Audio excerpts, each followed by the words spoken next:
So what's the skinny with I Am Setsuna? Proclaimed as the spiritual successor to Chrono Trigger, I Am Setsuna comes at us courtesy of Square Enix.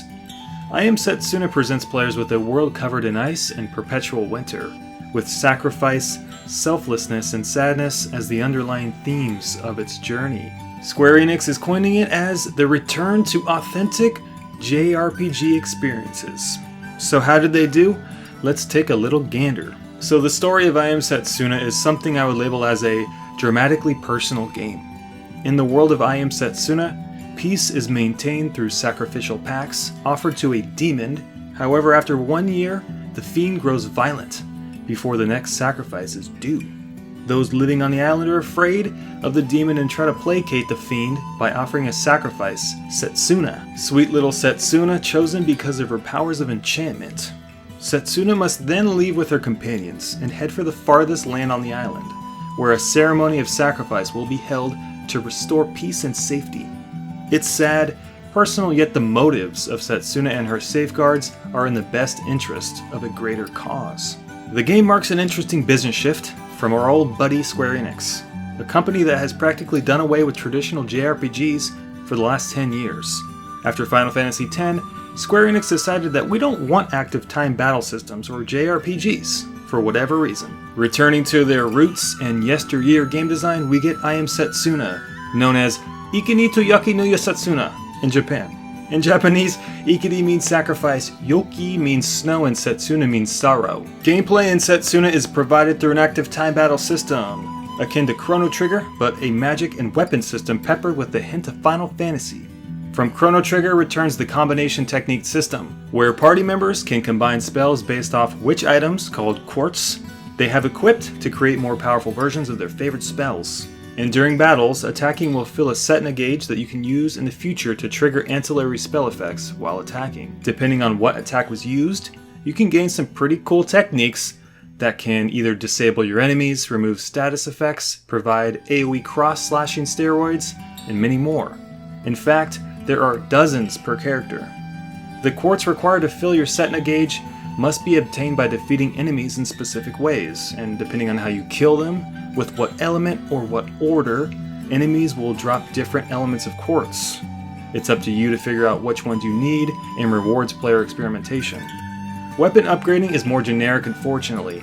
Upgrading your starting weapon throughout the game will grant you a weapon on par with anything you've picked up along your journey that has a matched upgrade level. I don't like this system because every weapon can essentially be just as good as the last one, so I'm not motivated to explore the world. Accompanying you along your 12 to 15 hour journey in the world of Setsuna is the lovely, handcrafted piano music score.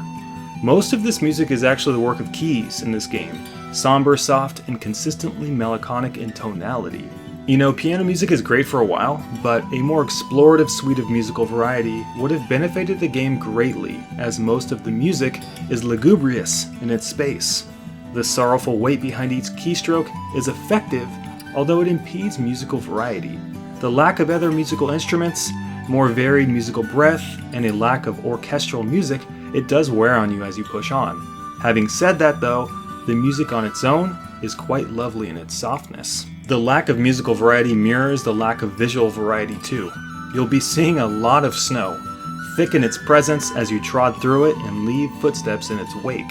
There isn't a lot else to see outside of the occasional Asian-inspired ruins or dimly lit crystalline cave. Totally a shock for a game in a genre that usually defines itself by visual diversity, brought on by moving from place to place on a world map as the game goes on. And as you shimmy your way down on towards the later stages of the game, difficulty does ramp up.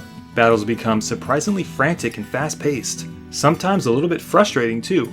You'll be leaning on that trusty haste spell quite a bit. And outside of battles, a sense of despair, dread, and sorrow linger above you as you progress through I Am Setsuna. The tone is very serious, the theme tragic, and the pacing cutthroat. There are no minigames or side objectives. You're on a mission through and through. Sadness permeates everything from the visual design, the music, and in the art. I Am Setsuna is so keen on this one road it has created for itself. and really making you feel the impact of Setsuna's pilgrimage. Its linearity, unsurprisingly the derivative of 10 years of dumbing down the Final Fantasy formula to appeal to a mass market, is clear as crystal to see. In a way, I Am Setsuna is almost too focused, dead set on hammering you over the head with its theme, omitting the open-air freedom more flexible pacing and gameplay present in other role-playing games. It's a journey in a straight line. Although it's a wonderful story, the linearity starts to feel claustrophobic by the finale. It's a formula that Square has devolved itself into. Introduce story, kill things, kill boss, next story item, kill things, kill boss, airship, final boss. You're tugged at by a rope and steered down a linear path until you complete the game. And if you're into that sort of thing, this game will be great for you.